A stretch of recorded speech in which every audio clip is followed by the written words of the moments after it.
दोस्तों, हिंदी में एक कहावत है कि अगर आप अपना भविष्य अच्छा बनाना चाहते हैं तो आपको अपने इतिहास को कभी नहीं भूलना चाहिए। आज के इस वीडियो में हम लोग डिस्कस करेंगे गिरिजा टिक्कू के बारे में, जो कि एक कश्मीरी पंडित थी।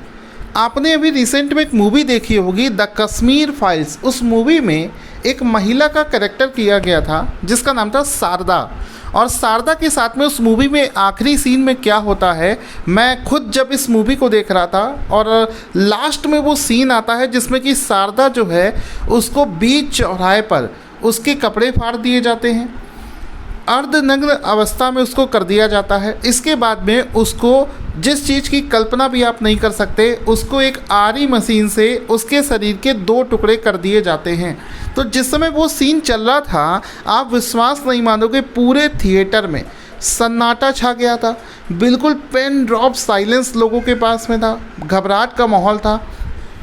तो उस सीन को देखकर लोग बहुत ज़्यादा शॉक्ड हो गए। लेकिन आपको बताना चाहूँगा, उस मूवी में शारदा के साथ में जो हुआ वो वाकई में जो रोल है, वो स्टोरी जो है वो गिरिजा टिक्कू की स्टोरी है जिसको उस मूवी में दिखाया गया है। लेकिन उस मूवी में उतना ज़्यादा नहीं दिखाया गया है जितना वास्तविकता में गिरिजा टिक्कू के साथ में हुआ था। गिरिजा टिक्कू के साथ में जो चीज़ें हुई थी उसके बारे में तो आप कल्पना भी नहीं कर सकते। मतलब अगर आपको मूवी में लग रहा था कि उनके साथ में बहुत गलत हुआ, तो उससे कई गुना ज़्यादा तो वास्तविकता में गिरिजा टिक्कू के साथ में हुआ था। गिरिजा टिक्कू के साथ में रियल में क्या हुआ था, आज उनकी पूरी स्टोरी के बारे में डिस्कशन करेंगे। दोस्तों देखो, बात ये उस समय की है 1990, जनवरी 1990 का समय चल रहा था। और उस समय पूरे कश्मीर घाटी में हिंदुओं के खिलाफ, कश्मीरी पंडितों के खिलाफ, उनको कश्मीर से भगाने के लिए जो आज़ादी आंदोलन है वो अपने चरम पर पहुंच चुका था। ऐसा होता था कि हजारों की संख्या में मुसलमान जो हैं वो एक हाथ में मसाल और दूसरे हाथ में धारदार हथियार या फिर बंदूक इस लेकर ग्रुप में चलते थे और रास्ते में आने वाले किसी भी हिंदू को उसी जगह मार देते थे। इसके अलावा किसी भी हिंदू का घर रास्ते में पड़ा तो उसको वहीं पर उसके हिंदू के घर में आग लगा दी, जला दिया, बच्चों को मार दिया, मेल कैंडिडेट को मार दिया। इस टाइप का माहौल बना हुआ था। तो जनवरी 1990 में ही घाटी से हिंदू वहाँ से पलायन करने लगा, छोड़कर कश्मीर, श्रीनगर या अलग जगह पर जाने लगा। जब ये हुआ तो उसी समय एक कश्मीरी पंडित महिला थी जिनका नाम है गिरिजा पंडित। उनकी उम्र मात्र 20 साल थी। आप समझिए, उनकी एज देखिए, मात्र 20 साल उनकी एज थी। एक छोटा सा उनका बच्चा था। तो वो भी जब हिंदू वहाँ से जाने लगे घाटी से, तो वो भी अपने परिवार को लेकर कश्मीर से जम्मू आ गई। सब कुछ बिल्कुल सही चल रहा था। जनवरी के महीने का ये मैं आपको हाल बता रहा हूँ। उसके बाद में समय बीतता गया। अब आ गया जून 1990, जून का महीना था। अब गिरिजा टिक्कू जो थी वो एक कॉलेज में, एक स्कूल में लैब असिस्टेंट के पद पर काम करती थी। तो जब जून 1990 का समय आया तो अचानक से उनके पास में कॉल आता है और उस फ़ोन में बोला जाता है कि आपकी जो सैलरी बची हुई थी उस स्कूल में लैब असिस्टेंट के रूप में जो आप काम कर रही थी, आपका कुछ पैसा बकाया है, अब आप उसको कश्मीर आकर ले सकती हैं, क्योंकि कश्मीर में जो आज़ादी मूवमेंट चल रहा था अब वो थम चुका है। माहौल बिल्कुल शांत है और आपके आने जाने की पूरी व्यवस्था हम सुनिश्चित करते हैं, आप स्कूल से आकर पैसे ले सकती हैं।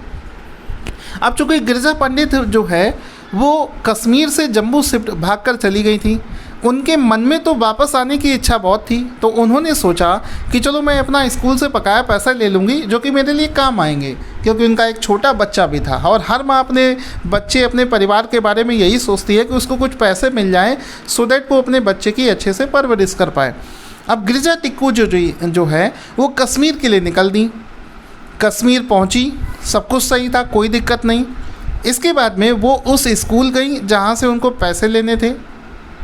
स्कूल से जाकर उन्होंने पैसे लिए और वो एक चीज़ भूल गई कि उनको एक जिहादी ग्रुप के द्वारा, मुसलमानों के द्वारा उन पर एक पैनी नज़र रखी जा रही थी।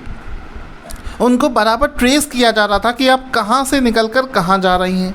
तो पैसे लेने के बाद में जब उन्होंने सोचा कि मैं बड़े दिनों के बाद में कश्मीर घाटी आई हूँ, तो ऐसा करती हूँ कि मैं अपने कुछ जान परिचित वाले लोगों से भी मिल लेती हूँ, क्योंकि मेरा बहुत दिनों के बाद में यहाँ पर आना हुआ है।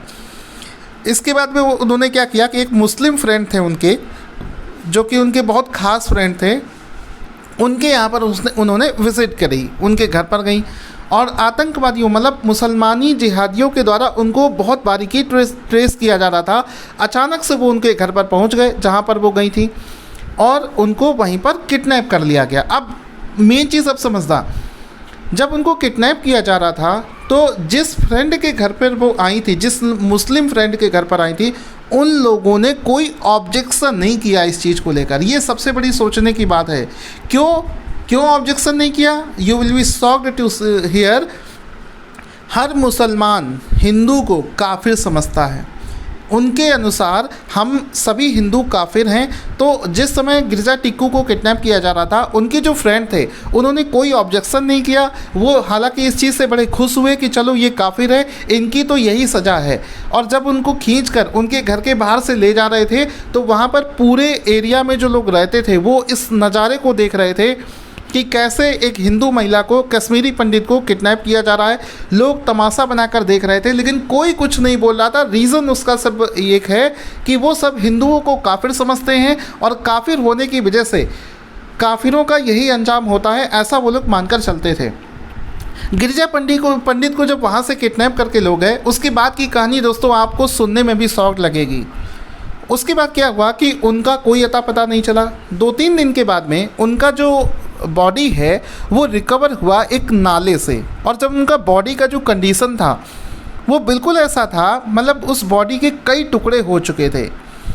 अब उसके बाद में जब इस चीज़ का पोस्टमार्टम किया गया, पोस्टमार्टम रिपोर्ट में ये चीज़ निकल कर सामने आई कि गिरिजा पंडित जब जीवित थी तो उनके साथ में बहुत सारे लोगों ने गैंगरेप किया, ब्रूटल गैंगरेप जिसको बोलते हैं, जिसकी आप कल्पना भी नहीं कर सकते हैं। इवन 2012 में जो निर्भया कांड हुआ था दिल्ली में, उसको हम लोग बहुत ब्रूटल केस मानते हैं। समझिए निर्भया कांड वाला केस जो है वो भी इसके सामने बहुत छोटा केस हो जाएगा। गिरिजा पंडित के साथ में इतना ब्रूटल रेप हुआ, इतने ज़्यादा लोगों ने रेप किया था, ये उस समय की रिपोर्ट में सारी चीज़ें आई थी। इसके बाद में वहाँ तक तो ठीक था। रेप करने के बाद में उनके शरीर को, जैसा कि आपने कश्मीर फाइल्स मूवी में भी देखा होगा कि एक आरी मशीन होती है जिसका इस्तेमाल लकड़ी काटने के लिए किया जाता है, उस मशीन में उनको लिटाकर उनके शरीर के टुकड़े कर दिए गए। उनके शरीर को 2 भागों में तोड़ दिया गया, काट दिया गया। तो इतनी ब्रूटल हत्या उनकी होती है।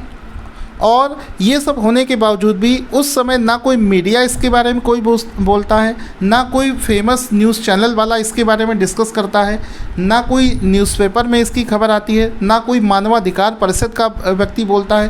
पूरा जितना भी हमारा सिस्टम है, सब लोग कोई इसके बारे में कुछ नहीं बोलते हैं। आप कल्पना कीजिए, एक मात्र 20 साल की लड़की जिसका एक छोटा बच्चा भी हो, उसके साथ में इतनी अमानवीय घटना होती है। और 32 साल के बाद में आप देखिए, सच कभी छिपता नहीं है। 32 साल के बाद में आज वो सच निकल कर सामने आ रहा है, लोग उनके दर्द को समझ रहे हैं।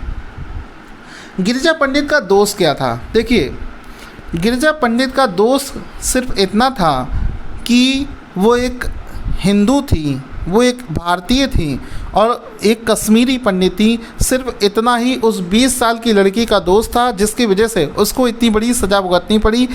इसके अलावा कि उसके किसी भी मुस्लिम फ्रेंड ने उसकी मदद नहीं करी। सोसाइटी में जितने लोग उसके साथ ये गलत होता देख रहे थे, उन्होंने किसी ने मदद नहीं करी, क्योंकि उन सब की नज़र में गिरिजा पंडित एक काफिर हैं और काफिरों के साथ में उस समय यही होता था। तो ये पूरी स्टोरी है गिरिजा पंडित की। अगर आपको ये स्टोरी अच्छी लगी हो तो कभी मेरा वीडियो शेयर करते हो ना करते हो, इस वीडियो को अपने सभी दोस्तों के साथ में शेयर ज़रूर करें।